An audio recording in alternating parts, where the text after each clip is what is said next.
ሰላም ሰላም ውድ አድማጮቻችን፣ ይህ የያ ስፖርት ነው። መድፈኞቹን የሚመለከቱ ባለፉት 24 ሰዓታት የወጡ መረጃዎችን በቀጥታ የምናደርሳችሁ ይሆናል። እንግዲህ አርሰናል በታዳጊዎች ዙሪያ ትልልቅ ስራዎችን እየሰራ እንዳለ ይታወቃል። በተለይ የታዳጊ ቡድን የአካዳሚ አሰልጣኙ ፒየር ሜርቴሳከር ከአርሰናል ቤት አሰልጣኝ ብቻ ሳይሆን የአካዳሚዎች ኃላፊ የሆነው ፒየር ሜርቴሳከር ከ15 ዓመታት በኋላ በአርሰናል ቤት 7 ዓመታትን በተጫዋችነት 8 ዓመታትን በአካዳሚ ኃላፊነት የመራው ፒየር ሜርቴሳከር አርሰናልን እንደሚለቅ ታውቋል። ታዲያ ትናንት ምሽት ስንብትን ተካሂዶለታል። ኦልጌር ኮንቲዬሮ እና እንዲሁም ደግሞ መንታው ኤድዊን ኮንቲዬሮ በኢንዲፔንዴንቴ ዴላ ቫሌ የሚዘጋጀውን የሊየም ብረዲን ዋንጫ እንግዲህ በጣም በአስገራሚ ሁኔታ አሸንፏል። ታዲያ በዚህ ጨዋታ ላይ ኦልጌር ኮንቲዬሮ በሚገርም ሁኔታ የጨዋታው ኮከብ ተብሏል። ይህ በ10 ቁጥርና ወደ ግራ መስመር መጫወት የሚችል በቀኝ እግሩ የሚጫወት ነው። መንተዮች ናቸው ደርሞቻችን። በተቃራኒው ደግሞ የጨዋታው አምበል የነበረው በጨዋታው ላይ አምበል የነበረው ኤድዊን ኮንቲዬሮ ነው። እነዚህ ሁለት ታዳጊዎች ከአርሰናል ዋናው ቡድን ጋር ስልጠናዎችን ከቡድኑ ጋር ያሉትን ሁኔታዎች በዚህ ክረምት የሚያዩ ይሆናል። ለቀጣይ ዓመትን በኢንዲፔንዴንቴ ዴላ ቫሌ የሚቆዩ ይሆናልና በሚቀጥለው የውድድር ዓመት ወደ አርሰናል የሚመጡ ይሆናል። ከሁለት ዓመት በኋላ በ2027 ማለት ነው። እንግዲህ አርሰናል ከታዳጊዎቹ ሳንወጣ አንድ ተጫዋች ላይ ሙሉ በሙሉ አይኑን አሳርፏል። ሁሉ ነገሩን ማድረግ የሚችል የሚመስለው አርሰናል ታዲያ ይህንን ተጫዋች ለማስፈረም ከመጠን በላይ ሙከራዎችን እያደረገ ይገኛል። ጀርሚ ቦጋ ይባላል። እንግዲህ በጠዋቱ ነው እንግዲህ ይህንን መረጃ ይዞት የወጣው። በጣም በተጠባቂ ከሚባሉት ታማኝ ከሚባሉት የመገናኛ ብዙሃን የመረጃ ምንጮች አንድ ሶፍ አርሰናል ነው። 16 ዓመቱ የመስመር ተጫዋች የመድፈኞቹ በታዳጊ ቡድኖች ውስጥ አርሰናል ብዙዎቹ ካያችሁ የግራ መስመርን የሚሸፍኑ ናቸው። አንደኛው ሁላችንም የምናውቀው ኢተን ንዋነሪ እንዲሁም ደግሞ ማክስ ዳውንማን ሁሉም ወደ ቀኝ መስመር ላይ መጫወት የሚፈልጉ ናቸው። ታዲያ የግራ መስመሩን ለማገዝ ጀርሚ ሞንጋን አርሰናሎች ፍላጎት አሳድረዋል። 16 ዓመቱን ተጫዋች የሚፈልጉትን ሁሉ ነገር አቅርበውለታል። ተጫዋቹን ለማስፈረም ከሌስተር ጋርም ለመደራደር ይፈልጋሉ። ተጫዋቹ ከብዙ ቡድኖች ጥያቄ ቀርበውለታል። የተጫዋቹ ምርጫ ነው የሚጠበቅ ያለው። እንግዲህ ተጫዋቹ ማንን ይመርጣል የሚታይ ይሆናል። ነገር ግን ስለ ጀርሚ ሞንጋ አንዳንድ ነገሮችን ልስጣችሁ ደድማቻችን። ይህ ተጫዋች በጣም አስደናቂ ከሚባሉ ታዳጊ ተጫዋቾች ውስጥ አንዱ ነው። 16 ዓመቱ ላይ ይገኛል። በዛምቢያ ቤተሰቦች የተወለደ ነው። ለእንግሊዝ የመጫወት እድል አለው። ሜትር ከ80 ይረዝማል። እንግዲህ በቀኝም በግራም በመስመር መጫወት የሚችል ነው። ታዲያ ይህ ተጫዋች እንግዲህ ለእንግሊዝ ከ19 ዓመት በታች ጎሎችን ባያስቆጠርም 10 ጨዋታዎችን ማድረግ ችሏል። አሁን ባለው ዋጋ ግን እስከ 10 ሚሊዮን ፓውንድ ይገመታል። እንግዲህ በሁሉም ውድድር ለ25-26 ሲዝን 37 ጨዋታዎችን አድርጓል። በአስገራሚ በጥሩ ብቃት እየተጫወተ ነው የሚገኘው። 1 ጎልና 2 አሲስቶችን ማድረግ ገና በ16 ዓመቱ መቻ የቻለ ነው። እንግዲህ ይህ ተጫዋች ታዲያ በእንግሊዝ ፕሪሚየር ሊግ መጥቶ ጥሩ ፐርፎርም የማድረግ በተለይ አርሰናል ገብርኤል ማርቲኔሊ፣ ሊያንድሮ ትሮሳርድን በአንድ ክረምት የዝውውር መስኮት የማጣት እድል ይኖረዋል እና ከተቀያሪ ቤንች እየተነሳ አርሰናልን በሚገባ የሚያግዝ ይሆናል ተብሎ ይጠበቃል። ቨርሳታይል ነው። በተለያዩ ቦታዎች መጫወት መቻሉን አርሰናል ተመራጭ ያደርገዋል። ማይክል አርቴታ ሁሌም እንደሚናገረው እድሎችን መፍጠር ላይ ጥሩ ነው። ጠንካራ ሰራተኛ ነው። ገና እድሜው 16 ዓመቱ መሆኑን ተከትሎ አርሰናል ደግሞ በታዳጊዎች እድል መስጠት ማይክል አርቴታ ከጊዜ ወደ ጊዜ በሚገባ እያደገ የመጣ ነው። እንግዲህ አንድ ነገር በኳስን መቆጣጠር ላይ እንዲሁም ደግሞ በወጥነት ብቃቱን ማሳየት ላይ ማሳደግ የሚያስፈልግ ይሆናል። ጎሎችና አሲስቶቹንም ማሳደግ የሚያስፈልግ ይሆናል። የአካል ብቃቱንም ማሻሻል የሚያስፈልገው ነው የሚሆነው። ነገር ግን ዋናው ጥሩ የሚባል አስደናቂ ክህሎት አለው። ጠንካራ ሰራተኛ ነው። እንዲሁም ደግሞ ነገሮችን መላመድ ላይ ጥሩ የሚባል ነው። ስለዚህ ይህንን በሚገባ አርሰናሎች ለመጠቀም ለዚህ ተጫዋች ከ10 ሚሊዮን ፓውንድ በማውጣት ይህንን ተጫዋች ማስፈረም ይፈልጋሉ። እንግዲህ ይህ ተጫዋች ታዲያ ወደ አርሰናል የሚመጣ ከሆነ በቀጥታ በአርሰናል ቤት የማክስ ዳውንማን አይነት ዳውንማን በጣም አስገራሚ የቀኝ መስመር ተጫዋች እንደሆነ ይታወቃል። በግራ መስመር ደግሞ ጀርሚ ሞንጋ መስመሩን የሚመራ ይሆናል። መድፈኞቹ ትክክለኛ የሚሉትን ዋጋ ብቻ ሳይሆን አሳሳቢው የተጫዋቹ ምርጫ ነው። ማንቸስተር ዩናይትድ፣ ማንቸስተር ሲቲ፣ ቸልሲ፣ ሊቨርፑል የዚህ ተጫዋች ፈላጊ እንደሆኑ መረሳት የለበትም። እንግዲህ አንድሬ በርታ በክረምቱ የዝውውር መስኮት ብዙ ነገር ይጠበቅባቸዋል። አንደኛው የሚሆነው እንግዲህ ከባለፈው የዝውውር መስኮት ላይ የተቀሩ ተጫዋቾች አሉ። አንደኛው ጃኮቭ ኪቪየር ነው። ኪቪየር እንግዲህ አሁን በይፋ የፖርቶ ተጫዋች ሆኗል። በፖርቶም ለመጀመሪያ ጊዜ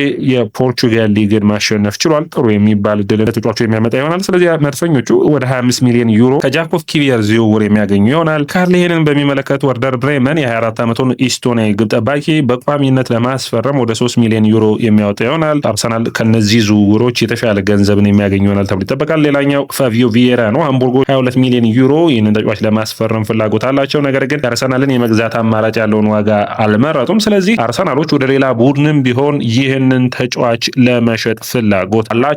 ታዲያ አርሰናል የተሻለ ገንዘብን ያገኛል ተብሎ ይታሰባል። ከፖርቹጋል ቡድን ጋር እንደተቀላቀለ ደግሞ የምታውቁት ነው። ሌላኛው እንግዲህ ታዲያ እነዚህም ብቻ ሳይሆን አርሰናል ውስጥ አሁንም ስብስብ ውስጥ ኖረው የሚለቁ ተጫዋቾች አንዱ የሚጠበቀው ነው። እንግዲህ ገብርኤል ሄሱስ አንዱ ነው። የገብርኤል ሄሱስ እና የዚቼንኮ ዝውውር አርሰናልን በአንድ ወቅት ወደ እንግሊዝ ፕሪሚየር ሊግ ቀጥታ ተፎካካሪነት አምጦት ነበር። ነገር ግን አሁን የእነዚህ ተጫዋቾች ቦታቸውን እንዲሁም ደግሞ ቡድኑን ለቀው በሌሎች ቡድኖች የመጫወት እድል ሊገጥማቸው ይችላል። ታዲያ ገብርኤል ሄሱስን በሚመለከት ባርሴሎና እንዲሁም ደግሞ ሌሎች ቡድኖች የሚሰዩ አስፈላጊ ሆኗል። ባርሴሎና ፍላጎት የለውም ከፍተኛ ገንዘብ የማውጣት ነገር ግን አርሰናል ከ40 እስከ 45 ሚሊዮን ዩሮ የሚቀርብላቸው ከሆነ አንድ ዓመት ለቀረው ለዚህ ተጫዋች የሚለቁት ይሆናል። አርሰናል በተለይ በደሞዝ ጉዳይ ጥሩ ቦታዎችን የሚከፍት ይሆናል። ስለዚህ ሌሎች ተጫዋቾች እሱ ቦታ ላይ ማስፈረም ሲቻል አርሰናል እስከ 265,000 ሳምንታዊ ደሞዝ ነው የሚለቀው። ይህ ትልቅ ዕድልን የሚያመጣ ይሆናል ተብሎ ይታሰባል። ታዲያ ገብርኤል ሄሱስን ለመተካት አርሰናል ወደ አጥቂ የዝውውር መስኮት ውስጥ የሚገቡበት ጊዜ በቅርቡ ሊሆን ይችላል ተብሎ ይጠበቃል። አንደኛው ክርስቲያን ኮፋና ነው። ባለፉት ጊዜያቶች እንዳነሳ ነው ደግሞ በዚህ ቦታ ላይ እንግዲህ ኮፋና አርሰናሎች ከሚያደንቁት አንዱ በአካል ብቃቱ በፕሪሚየር ሊጉ መፎካከር የሚችል ሳጥን ውስጥ ጨራሽ የሆነ ተጫዋች ነው ብሎ ያምናሉ። ስለዚህ